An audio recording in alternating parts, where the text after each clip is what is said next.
Terry, I'm so excited to have you on today's episode. One of the things that we're going to get into in depth is really talking about the impact of internal family systems, about trauma, about this bottom up approach to our healing journeys. And for those who are listening today, I'd love to know, why should they listen to this whole episode?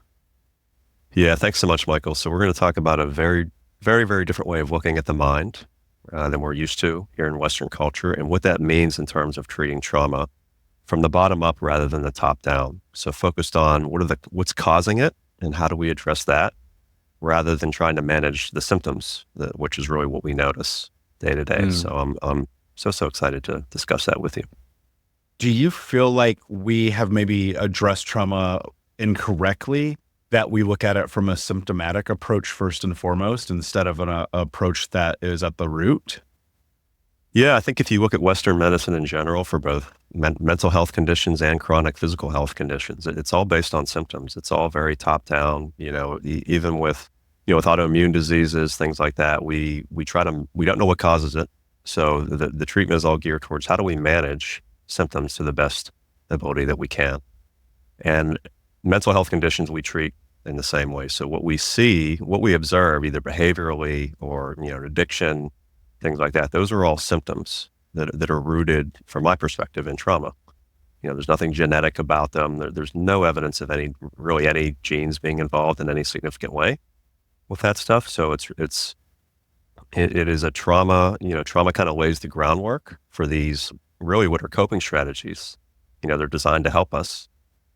So when we treat the coping strategy itself, we're not getting to the root of anything. So what I find is when we use an approach that really fundamentally asks why are these behaviors coming about? Why is this addiction here? Why do I feel a certain way? That's really when we can make progress, because the why, it invariably, in my experience, comes down to trauma. And when we heal that, the behaviors, the addictions, the bad feelings, they go away as a natural consequence of dealing with whatever's underneath them. As someone who has coached thousands of people in trauma, done a tremendous amount of work, especially with men, and as we continue to go deeper into that with coaching in general and the podcast, one of the things that I get asked all the time as a guest, which I'm actually going to ask you, is what are the symptoms of trauma? Like, what are if I'm somebody who is in their day-to-day life right now, I'm listening to this podcast, I know something feels off. Maybe I'm disconnected from relationships. Maybe I keep wasting my money on things I don't need, like Amazon.com and OnlyFans and video games, or purses and shoes, or I find a way to kind of mess up things once they're good. Like, is that not just a symptom of the human experience, or are those, and what are the symptoms of trauma?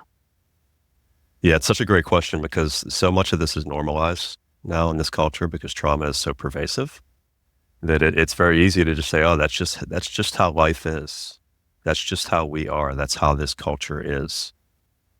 But when you look at hunter-gatherer cultures that were studied mainly in the early 1900s before they were colonized, a lot of this stuff didn't exist. There were no addictions. In terms of mental health, their children were not tantruming all the time and impossible to raise. I mean, think of, when you see animals in the wild, they don't have the nightmares of parenting that we do. Everything is very harmonious. Now, zoos are another story, but when they're in the wild, things just kind of flow. Here in this culture now, parenting is a nightmare for a lot of people, and that's because we're so out of sync with how we evolved, and that in of itself is traumatic. And then the things that we try to do to fix that are often add to that trauma unintentionally. So the way I like to describe it is trauma causes anything that causes a long-term constriction, fragmentation, or disconnection within us. That is the most generalized way to me of describing trauma. And that can then manifest in behavioral patterns that, like you said, we sense something is off. Oh, I'm shopping all the time. I'm smoking. I'm drinking. I'm on my phone, checking it hundreds of times per day. It can manifest as addictions, and that's not just to drugs. Again, that's the phone. It can be eating. It can be gambling. All of these things, emotional dysregulation. So the ups and downs, extreme ups and downs that last for longer than it feels like they should, based on what objectively happened to trigger them. So any manner of these types of things, and I love the way you said it, where we I can sit here and describe it, but it's like, oh, if we feel something's off, then it is. Like if you have to ask, is something off, then something is off. And so exploring that, again, whether it's emotionally or behaviorally, almost invariably comes down to trauma. One of the things that I think about a lot just in my own journey, because, and I've shared this publicly, I mean, I went through massive different levels of addiction and rock bottom. I mean, at 20, and I share this repeatedly for a reason, because I know there's people who've never heard this story before. But at 25, I was 350 pounds, smoking 2 packs a day, drinking myself to sleep, $50,000 in debt. Like all of that was the byproduct of this traumatic experience. All of this was the byproduct of values of not being enough, of not mattering, of that no matter what you do, you won't be loved. And dude, it just felt so normal for me to to be not only self-destructive, but also to destroy. And I felt like as I was growing up and I was looking at life, it was more or less, this is what it's going to be. So you might as well just enjoy it. And what's really fascinating, I chased the chaos and in some sense consciously. I'd have a good relationship and I would cheat. I would have a bunch of money in the bank and then I'd go spend it at the mall. I'd, be on a clean diet for 2 weeks and then I'd go binge on cheeseburgers and pizzas. And it was just like this cataclysmic arrival over and over and over again into this destructive behavior. What I think I had the benefit of that maybe most people don't is like, I felt like I knew what I was doing. Do you think people are cognizant, or do you think that it's so subconscious and wired into us somatically, mentally, emotionally, that we don't really see the kind of the byproduct of our own actions? Yeah, I think it's both. I mean, I think what you're talking about, when trauma manifests in behaviors, we tend to be conscious of the behaviors. What we're not conscious of is what's causing those in the first place. So like, smoking, overeating, drinking, cheating, we're aware of all that as we're doing it, but it's usually not so clear. And what we do in this culture is we pathologize those things. We blame the person who's doing them. And we say, we blame a lack of willpower, lack of self-control, which just makes it worse because now there's shame involved. So there's these behaviors that, because they're all coming from the unconscious, we're really pretty powerless to stop, at least from a top-down type of approach. Because if people would stop them, if they could, they would. People know that these things are destructive. And so we have this term self-sabotage, which is, again, pathologizing. You're sabotaging yourself. Stop it. Stop doing that. But that's not it at all. Like, these are coping strategies. Like any addiction is an attempt to avoid pain. That's why they come about. So it's parts of us, and we'll get into parts in a little bit, but parts of us actually trying to help us in the only way they know how. And when we try to fight them, they tend to just come on stronger because they really think that if they stop doing what they're doing, things are going to get worse for us. That, usually emotionally is what they're worried about. Like, the emotions will be overwhelming.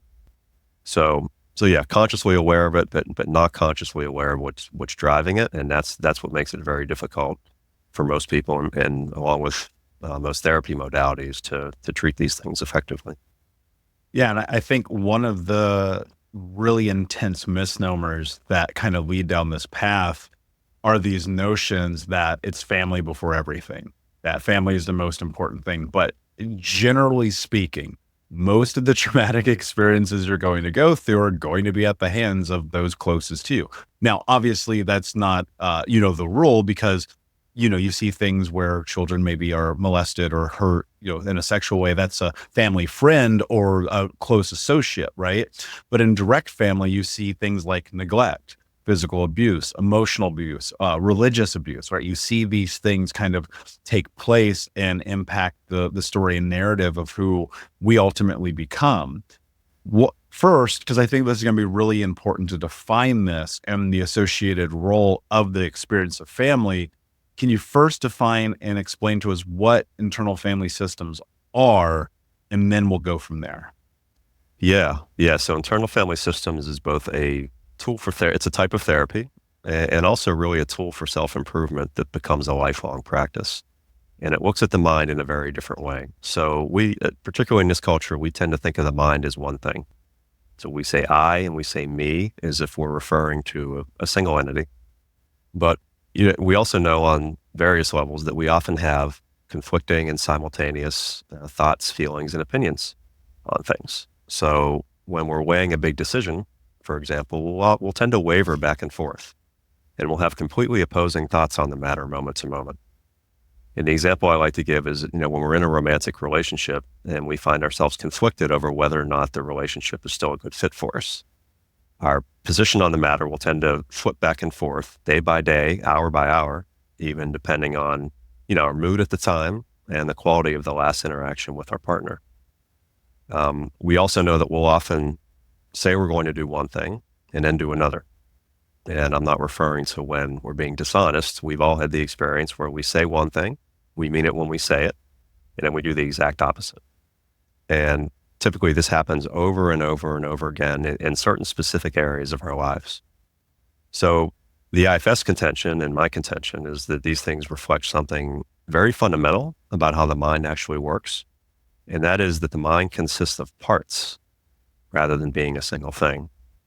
And that this notion we have of a single I is it's an abstraction of what's really going on underneath. And it's a helpful one in day-to-day life, no doubt, but it doesn't fully describe the underlying reality. So that's the setup in terms of how we view the mind. And then in terms of trauma, what we find is that it's our parts who carry our traumas. So our parts are the ones who get hurt and who take on defensive roles in the system. And trauma causes our parts to get stuck in the past at young ages, which is really, really important because this is where the notion of an inner child comes from. Now, in this perspective, we speak of inner children because there's always more than one. But this notion of inner children who are hurt and who are driving a lot of these behaviors that are, again, attempts to cope, but that often have the opposite of the intended effect. When we turn inwards and we get to know these parts, rather than pathologizing them, making them wrong, trying to resist them, that's the shift. That's kind of the 180 relative to how we normally do therapy in this culture. And that's the bottom up where, again, asking why, finding out from these parts, tell me what you went through and why you're bringing on these behaviors. And there's always a reason. It's always a positive intention. And so addressing it from that level rather than a stop this level is again, so different. And in my experience, really, really powerful. How do you begin the process of this conversation? Maybe probably internally first. When it comes to like navigating the shame of who you are or who you feel you may be, while that shame may or may not hold true, I have come to find over the years of working with thousands of people that there's a lot of shame that people feel about their parts, about the decisions that they've made, about who they are, about their proclivities in whatever capacity it might be. And just having the conversation, I have come to find, is the very thing that like sets up the foundation for creating the change. But I think people are buried in shame and guilt and self-judgment and criticism, probably hyper. It's probably hyper now in comparison to what it was even 30 or 40 years ago. Now you have social media showing up and people are in this space of comparison. And I think we're trying to keep up with the Joneses more than ever. And if you're not the perfect human, it almost feels like there's no reason to exist, right? And so where does the conversation about like navigating shame about who you are come into play in this? Yeah, so shame is really underlying. There's always, when it comes to trauma, shame is a guarantee that it's in there, and shame is held by parts of us. So we take on beliefs. So when trauma occurs, particularly when we're young, and Gabor Mate talks about this, and it's a very, very great point. Like nature builds into us this mechanism where we blame ourselves. Okay, and that's really, really important because that allows us to try and adapt to what our situation is at home. So if our parents are angry with us, if we're not sensing the love that's wired into us to need, we have two options. We can blame our parents, which is going to cause us to get angry at them and probably make things worse. Or we can blame ourselves and try to adjust and sacrifice our authenticity, but trying to make that attachment relationship better. That's where the shame comes from, because a part oftentimes will take on the role of shaming us, shaming ourselves to keep us in line so that our parents don't have to. And then when we become adults, these patterns persist. So we continue to have self-blame, and there we continue to feel guilty on a regular basis. We consider ourselves responsible for how other people are feeling, which really causes a lot of destabilization in our system, because we're not responsible for that. But when we believe we are, it's very stressful and it causes a lot of anxiety. So that's one of a couple ways that shame comes in, but really that it's at the root of a lot of what parts are carrying and also what they're doing, again, as a coping strategy to try to help. So when we're meeting these parts, that's one of the things we're almost guaranteed to find is again, one of those two things. They're either carrying it or doing it. And that's once we get to that, you're pretty close to the root of it at that point. And then there's the healing that we do with the parts to unload that is really one of the biggest shifts that we see, because then we're no longer turning inward. We're no longer turning the blame inwards on a regular basis. We're realizing that things are going to happen in the outside world, and it's not our fault. It's not our responsibility to fix it. Why do we default to shaming ourselves about things that are not our responsibility?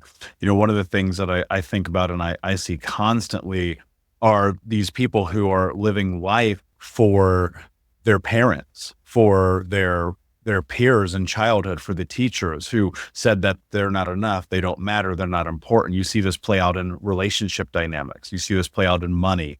You see this play out in health. You see so many people who are tied into these notions that really are not who they are. And I think part of the work that I help people do is help them shed the identity that's not them and step into the truth of who they are. And one of the big hurdles we constantly navigate is this conversation about responsibility. But I'd love to know if it's inherently natural and within, our DNA and our human psychology to take blame, shame, guilt as a survival mechanism. I guess in part, I'd like to know why. And then on the other side of it, it's like, what do you do with that knowledge? Yeah. Great questions. And I would say it's normal when we're traumatized. That's the caveat, right? So in a non-traumatized culture, you don't see this.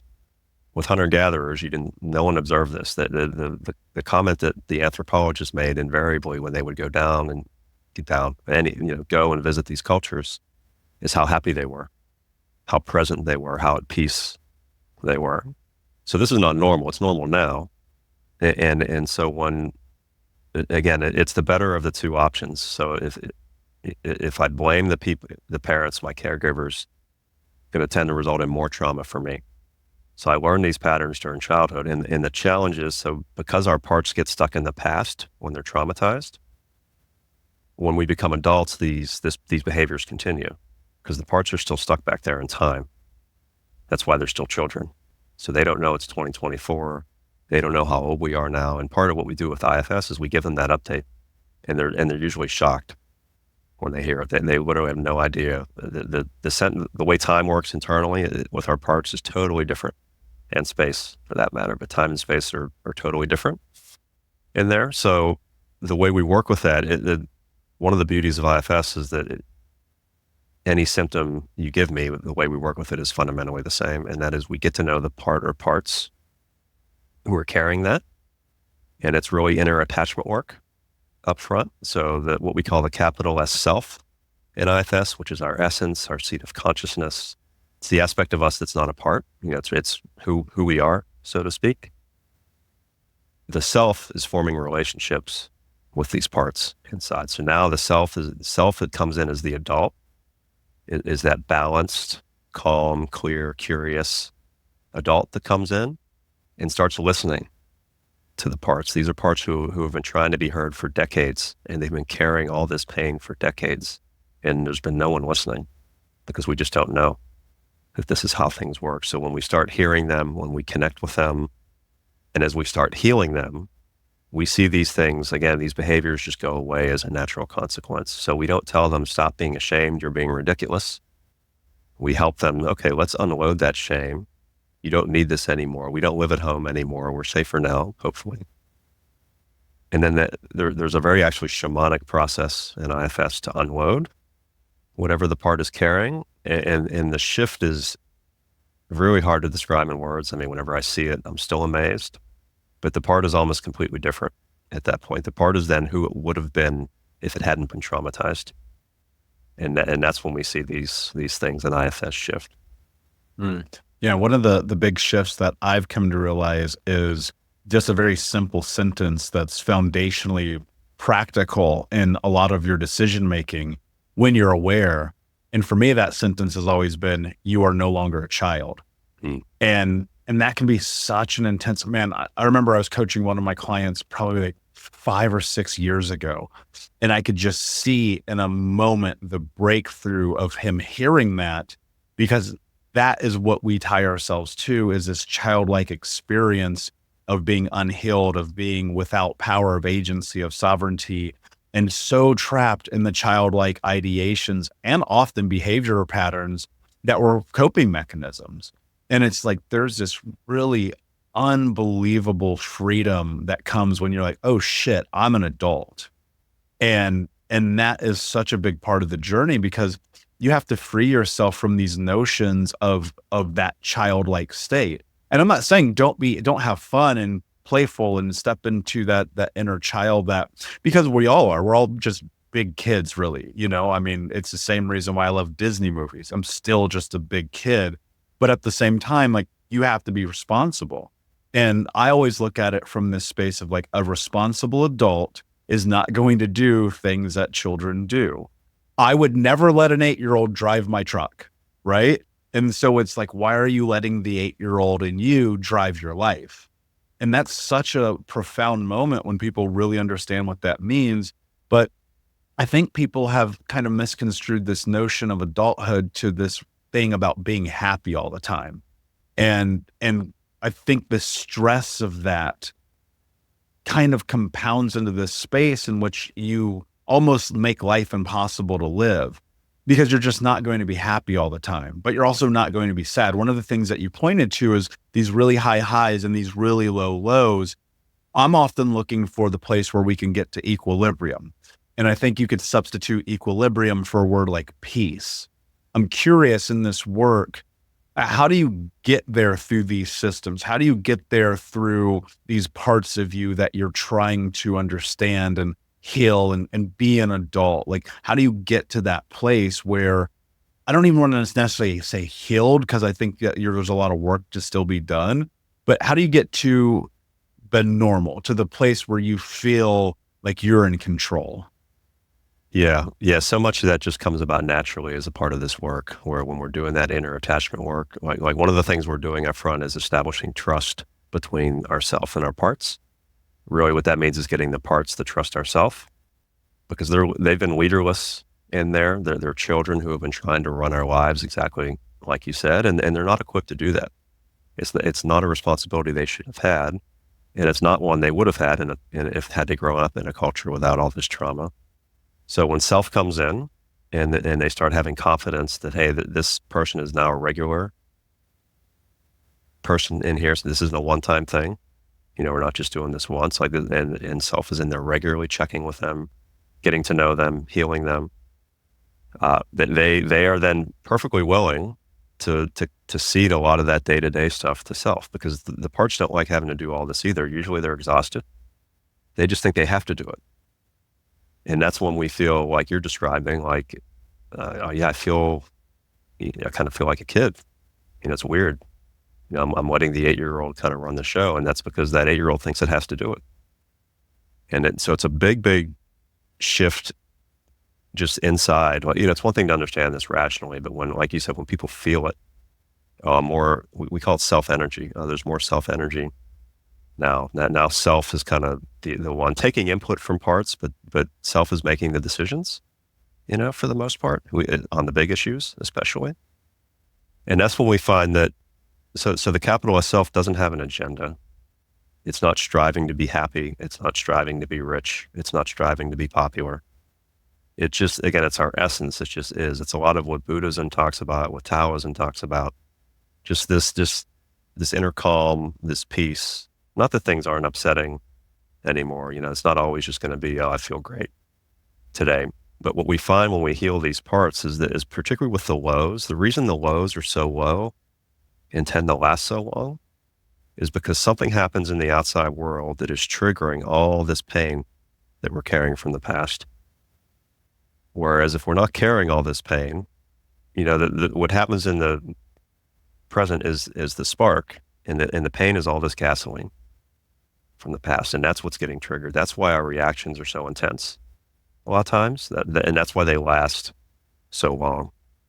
And so once that gasoline's not there anymore, something can happen in the outside world that's still upsetting, but it's not nearly the intensity that we've come to expect, and it doesn't last nearly as long. So that's the difference, right? Just kind of like you said, that more equilibrium, not always feeling great, but reacting to the present without all this baggage from the past is a totally different feeling compared to, what most of us have been used to. I think we're in an interesting space of time in regard to this conversation. On this one hand, we still very much have people who are like, don't talk about it, don't be a baby, get over it, go live your life. You just got to keep moving, right? And on the other hand, I think we have overcompensated, and we're too much in the space of, take care of yourself, self-care over everything, talk about every single emotion you ever have all the time, find all of your pain points, do all the healing possible, blah, blah, blah, find Zen, right?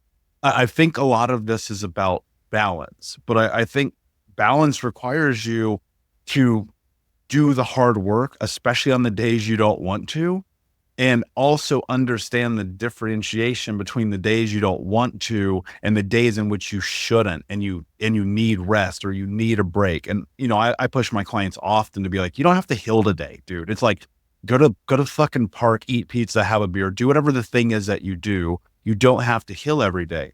But I think in this, on either side of this conversation, whether you have the people who are like push through no matter what, or the people who are like, it's fine, you don't have to push through at all.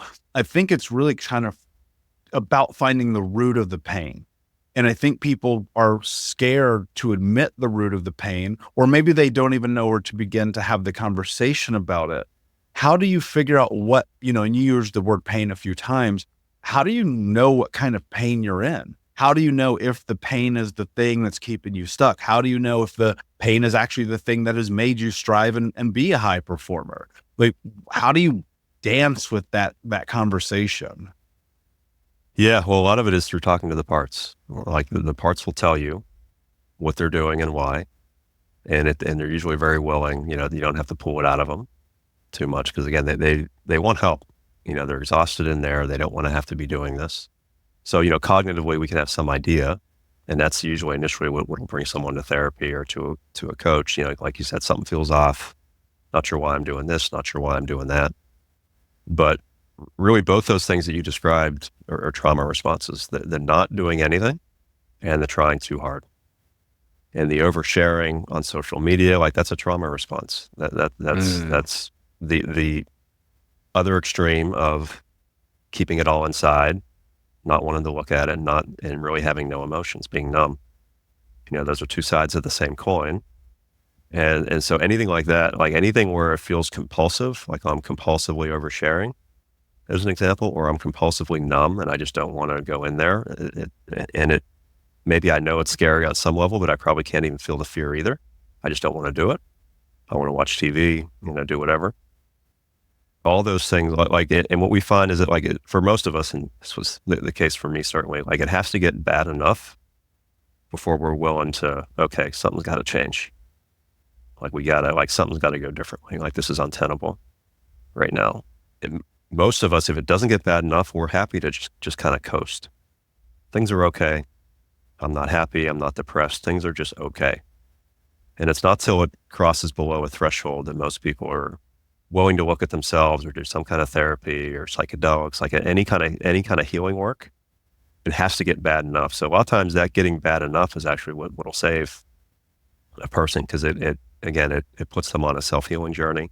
And then they can look into, okay, what am I doing that's being driven by pain? How do I get that pain out so that I don't feel this way anymore? I don't engage in these compulsive behaviors. And that's the shift right there.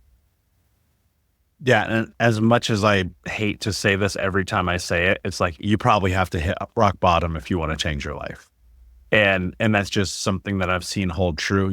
I've been able to interview great minds like you, Dr. Gabor Mate, Caroline Leaf, Jed Brewer. I mean, the list goes on and on. We all kind of just agree. It's like you might have to like hit the wall.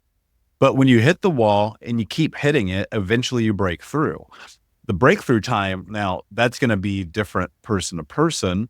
And I don't know if you'll agree with this, but I'm kind of the persuasion, like once you start this journey, like this is the rest of your life. Like 15 years into my own healing, being a coach for almost a decade, dude, I still am working on shit. Like it is mind blowing to me sometimes where I'm like, I can't believe I'm dealing with this right now. I've been doing this work forever. And it's just such a potent reminder. Like it's just part of the human experience when you decide to walk this path. But one of the things that you said, I think about a lot, trauma has become so normalized in our society. It's everywhere. It's on social media. It's on television. It's podcasts, right? It's kind of everything everywhere. And some of it's just not for the benefit of people. And there's these inner dynamics of trauma that when we're looking at it, it becomes typical, right? What are the ways that and how has trauma become normalized in our culture? And is that a good thing or is that a bad thing? Yeah, and you're referring to like trauma awareness or actually trauma responses being normalized? Both. Okay. Yeah. Yeah, just across the spectrum, like this whole thing about trauma, not only trauma in childhood, but then in adulthood and the impact and the role that it plays in our day to day, and then it becoming a cultural norm. And then, it seems like we're in this washing machine where trauma is just like everywhere around us right now. Yeah. Yeah. And that's unfortunately the reality. I think it's essentially ubiquitous in Western culture. I mean, or any technologically advanced culture at this point, because we are so far out of our element compared to how we evolved. And it happened way too quickly on an evolutionary time scale. So war, I mean, all these large scale events, wars, displacement, that is so, you can't even describe in words how painful that is to people. And that pain spreads like a virus. It spreads horizontally between us. It spreads vertically from parents to their children. It's not intentionally usually, but that's just how it is. Just how that's how viruses spread. That's what they do. That's how trauma is. That's just the reality. So it's everywhere now, to the point where it's hard to notice. It's like the fish swimming in water to a degree. Again, until it gets really bad, like we were talking about a few minutes ago, then it's like, oh, okay, yeah, something's wrong. But so I think part of it is accepting that reality. Like this is not an individual problem. So when someone goes on a healing journey, this is not, oh, I'm a mess. I've failed. I need help. Like I'm a failure. I can't do this myself. That logic may be what brings someone initially in, which is okay if that's the result. But we very quickly see that no, these are coping strategies. These are parts of me trying to help in the best way that they can. When I was a kid, a lot of times these coping strategies literally save our lives, and then they outlive their usefulness when we become adults. So I think what we've really, it's been great the last 10 years or so because trauma has become a buzzword, so to speak. So there's a lot more awareness of it. And I think that's critical. Like that's exactly what we need, particularly in Gen Zs all over this, because they're the most traumatized generation yet. This stuff gets worse every generation, and it's not linear. It's way worse than that. So this is, with them, is where I see it turning around. Like it's a part of their culture now, even at young ages. There's so much more awareness of it. And you can argue, as people have, that the pendulum has swung too far the other way, and people are now saying things are traumatizing when it's not really trauma. I actually don't see that. I don't buy into that. Someone may say, "Oh, I saw this movie; it was traumatizing." They're usually joking, like they don't literally mean it. So I think there's a lot of humor that escapes people and sarcasm.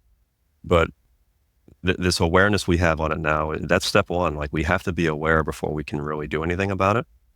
And the doing anything is both individual healing, and it's also the collective healing that Thomas Hubel and other people talk about, the collective trauma piece of it.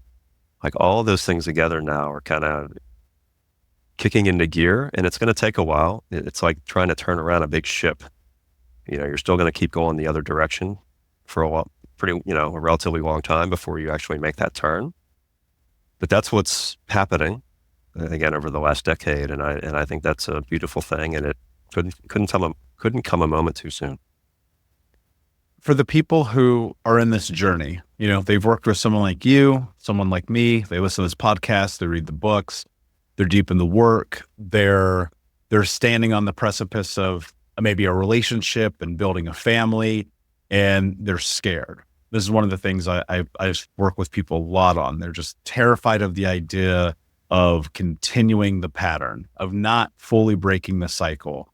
And they find themselves stuck in this place where they're terrified to commit to someone, to build a family, to have a child, to bring them into this world. And they will find a myriad of reasons why they shouldn't. And ultimately, that's an individual decision. But I'm curious, when you talk about this healing journey and this collective healing, how do you, and what purpose does it serve for you to actually heal the generations that are ahead of you? Like, is there a social responsibility for you to go and have a family? I mean, I know this is a super loaded question, but it's been on my mind recently.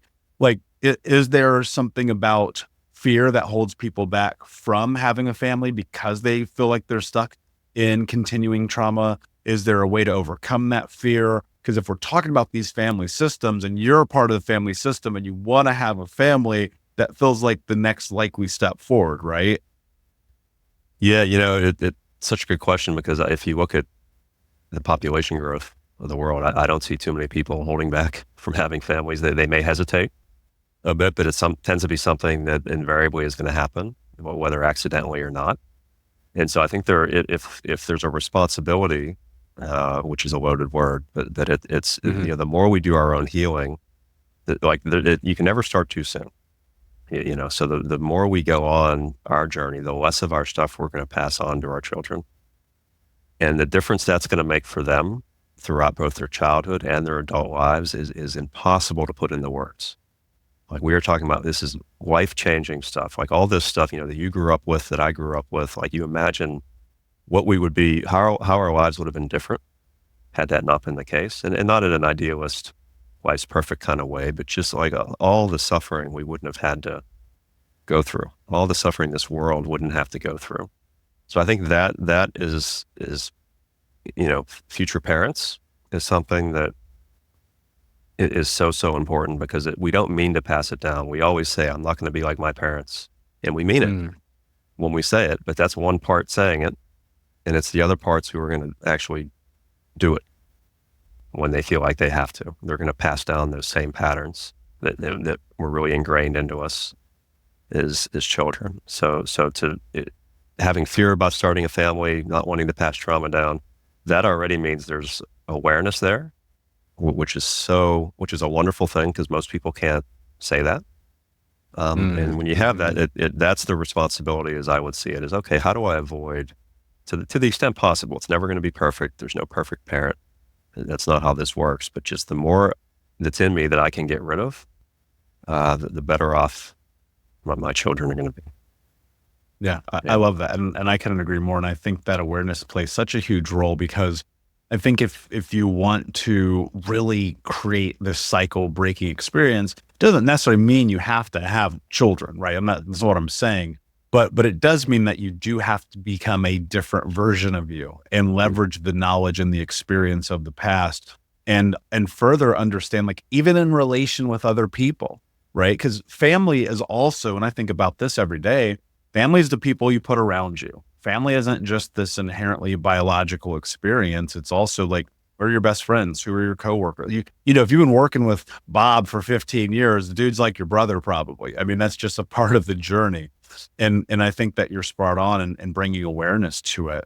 Speaking of awareness, if somebody's like starting this journey of like trying to explore and understand these internal family systems, what's a question that they should be asking themselves before starting to do the work on this? Mm, interesting. Yeah, that's a tricky one again because we're so good at deceiving ourselves cognitively, and it's really, I mean, our parts are like these coping strategies, these defense mechanisms. They often elude. Again, we're aware of the behaviors, but not the why. So I think what we look at is what is either destructive in my life right now, or what is not conducive to where I want to go. What patterns am I engaged in that I may know on some level cognitively are not ideal, or I should stop, but I can't. I've told Mm, myself however many times we're going to put a plan in place. We're going to stop this. We're going to phase off of cigarettes, whatever it is, and it doesn't work. So just noticing, and it's not to make it wrong. It's not to make we're not feeling bad about ourselves. It's not to criticize ourselves. It's really just that awareness, which is so key up front that we touched on earlier. So looking at what again those two things, if it's either destructive or it's taking me in another direction, and just exploring that. And you know, the challenge is that rationally, it's hard to get to the why behind those. Like our left brain wants to speculate and connect dots that seem to make sense. But when we're working with parts, it's really the unconscious that we're working with. And a lot of times we'll get answers from them that make no sense, at least at first, rationally, until we investigate it a little more. And then, oh, okay, now I see what you meant. Now it makes sense. So with IFS, we don't, again, cognitively trying to figure things out is not so much the way, but once we recognize some patterns or some emotional dysregulation that we have, then that's the sign there's something amiss. And as you said, we have to get, as we talked about, below some threshold normally. Um, and yeah, the A of awareness is always where it starts for people. yeah. I mean, that is such a great question and such a great thing for people to ponder and really take in and ask themselves, where am I stuck? Where can I not seem to overcome this hurdle? Where do I keep doing the same behavior? Right. Because it's like if you're in the same relationship 16 times in a row, the problem might be you. Yeah. And that's a hard thing for people to rationalize. And then hopefully they're hearing some information here today that makes them even more curious about exploring this. For those who do want to find out more and learn more about you, where can they do that? Yeah. So my website is healingtheself.net. All one word. There's a contact me form there. You can book an initial consult there, free 30-minute session to chat with me about what you're going through. But, I'm on Instagram too, but you can find that it's the website's kind of that center place, and you can find my social media and things like that through there. Amazing. And guys, remember, if you go to thinkunbrokenpodcast.com, there'll be this and more in the show notes for you. My last question for you, my friend. What does it mean to you to be unbroken? Unbroken is, again, we talked about the capital S self, talked about self energy. Is we heal our parts. The parts don't go away, but again, now they're not operating. They're not it's not trauma responses all the time. It's just a more integrated way that they function. And that is what you might call unbrokenness, when we're who we would have been had we not been traumatized, or at least not traumatized as much. So that unbrokenness, it's a natural outcome of healing. It's not something we try to do. If you take a watch that's been broken into, a million pieces, you're not going to fix that. So it's not about putting things together in this approach. It's about finding the stuff that's in there that shouldn't be in there, that wasn't in there when we were born, the pain, the trauma, the self-beliefs, which are so important, the shame. And once we get that out, then we're who we were naturally supposed to be.